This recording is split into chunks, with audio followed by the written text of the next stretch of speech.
бүс нутгийн байгууллагуудтай харилцаа хамтан ажиллагаа тэр тусмаа эдийн засаг худалдааны эргэлтийг нэмэгдүүлэхтэй холбоотой тусгай гэрээ хэлтслүүд байгуулагдаж байна. Евразийн улс орнуудтай чөлөөт худалдааны төр гэрээ байгуулах асуудал яригдаад манайх их хурлаараа дэмжиж тэнд ярих юм байхгүй гэсэн үг. Тэнд дотор 367 нэр төрлийн бараа бүтээгдэхүүний нэг нь энэ байгаа. Тэгээд тэр тэг байхаар үндсэндээ гэрээнд тохирсон гэсэн үг. Тэгэхээр буцаагаад бид энийг онцгой албан татварлуугаан шингээж энэ үндэстэн олонний өмнө хүлээсэн үргээр гайлын татваргүй болж штэ. Тэр бүс нутагтай. Тэгэхээр зэрэг буцаагаад энд орж ирж байгаа юм өөр хууль дээр зохицуултан хийж шингээх ёстой гэж үзээд сая ярьсан мэдээлэлээр бол засгийн газар өнөөдрийнхөө хуралдаанаар энэ тамхины гайлын татвар тэр олон улсын гэрээгээр тэглэгдэж байгаатай холбогдоод онцгой албан татварлуугаан татлаа гэдэг ийм ярьсан. Тэгэхээр харин бид хэд энд тогтоол батлах хэрэг байна уу гэдэг асуудал байгаа байхгүй юу? Гайлын татвар дээр зохицуулалт хийх биш онцгой руугаа асуудал яригдах юм байна гэдэг юм ойлгогдож байна гэж би бол тэгж ойлгоод байна шүү дээ. Бидэнд байгаа эрхэн тэр болчиход байгаа байхгүй юу? Тэгэхээр тодорхой бүс нутагтай тодорхой төрлийн бүтээгдэхүүн дээр нэгэнт татварын хөнгөлт хэдлүүлээд байгаа юм бол бусад бүс нутгуудаас ирж байгаа ижил төрлийн бүтээгдэхүүн дээр ялгаатай байдал байх юм уу байхгүй юм уу гэдэг л асуудал шүү дээ. Эндээс ч үүдээд. Тэгэхээр ер нь бол тамхины төрлийн бүтээгдэхүүн дээр гайлын татваргүй онцгой дээрээ өндөр ачааллаа аваад жигд бүс нутгуудын жигд харилцааг хангахтай холбоотой асуудал болж хувирах юм байна л гэж би бол тэгж л ойлголоо шүү дээ. Мөн үү биш үү? Би ч гэсэн бас энэ дээр нөгөө асуулт асуучихсан. Гэтэ Бачаргал гишүүний асуултанд хариулъя. Энэ юм байлээ. Евразийн ирээ хэлцээр чинь зөвхөн янжуур тамхи дүнсэн тамхин дээр гайлын албан татварыг нь тэглээ хийсэн байхгүй юу? Тэгэхээр манай энэ орж ирж байгаа тогтоол орчин бид нар шинэ төрлийн тамхин бүтээгдэхүүнээ тамхи гэж үзээд ус гайлын албан татвар авдаг болох гэж байгаа. Тэгэхэд засгийн газраар өнөөдрийн хуралдаанаар орсон гэж би бол мэдээлэл авсан. Нэг яаралтай оруулна гэх. Тэгэхээр тэн дээр бол харах нэ зөвхөн тэр янжуур тамхи дүнсэн тамхиныхаа гайлын албан татварыг онцгой руугаар шилжүүлсэн юм хийсэн байлээ. Бус юмыг нь ерөөсө хөндөөгүй. Бус юм нь угаасаа улсын хурал дээр хилцэж байгаа энэ хуулийн дээр байгаа учраас нэгдээд нийлүүлээд явъя л гэдэг асуудал. Энэ бол яг нөгөө зарчмын хувьд бид нар улсын хурлаас 4 сарын 15 гэхэд засгийн газар энэ асуудлаа шийдэж заавал орж ир гэдэг үүрэг даалгавар өгсөн.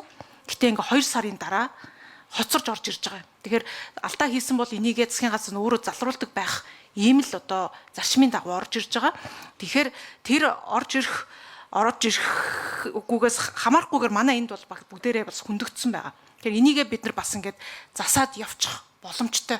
Тэр нөгөө янжуур байна уу юу байна уу татварыг нь байхгүй болж байгааг нь заавал онцгой дээр нь нэмээд явах тэр бичлэлт техникийг нь энэ дээрээ хийгээд явсан нь илүү бас ойлгомжтой болно. Засгийн газараас мэдээж тэр нь өргөн баригдах нь ойлгомжтой болж байгаа. Энийгээ засах нь ойлгомжтой болж байгаа учраас бид бас тэр чиглэлээр нь нийцүүлж цаг хугацааны хувьд ажиллах нь их чухал байгаа гэж харж байгаа. За, Бачаргал.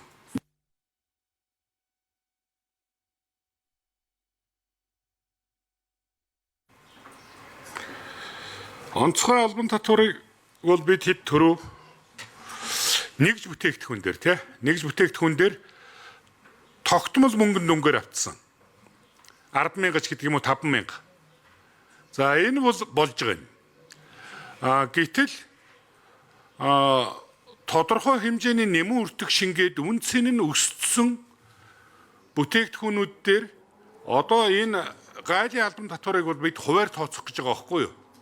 Тэгэхээр тэр хэсэг дээрээ маш өндөр ачаал ирнэ. Ойлгож байна уу? 10,000 төгрөгийн үнэтэй бүтээгдэхүүн дээр 30% тооцохоор хэд гардгийг? 3,000 төгрөг гарна, тийм үү? Тэгвэл 50,000 төгрөгийн үнэтэй бүтээгдэхүүн дээр 30% тооцохоор хэд гардгийг? 15,000 төгрөг тооцно, ноогдно. Тийм учраас хамгийн гол юм. За, гавь асуулт асууя.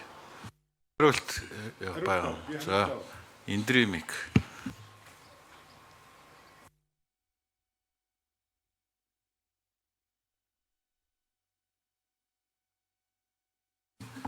Эндремик энэ өгөөрэй.